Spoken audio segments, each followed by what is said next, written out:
dabarar sace zuciyar budurwar da kake kauna. Yanzu lokaci ya canza, an daina farsa mai 'yan mata kalmar su daga haduwar farko. Lallai ne idan kana so ka samu karbuwa a wajen mace, to ka samu wata hanya wacce za ku dinga haduwa kuna fira. A cikin firar karka kuskura ka nuna mata alamomin su, ka bar ta zuwa gaba za ta sani. Kai dai kawai ka yi kokarin saka ta dariya a lokacin da kuke tare. Idan kuka fara shakuwa sai ka nuna mata duk duniya baka taba ganin macin da ta tsaru kamar ta ba. Amma fa kada ka kuskura ka zaki a wannan fannin. Sannan a hankali sai ka fara tura mata text ta ido. Na yi bidiyo akan haka, ku duba cikin videos ina na sirrin mallakar zuciya TV a YouTube.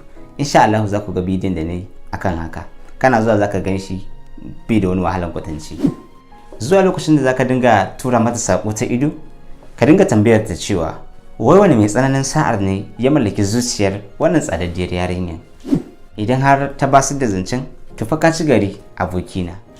Ko kuma ta ce ma wani ne amma kuma ta ki faɗin maka sunansa, to fa kai din take nufi.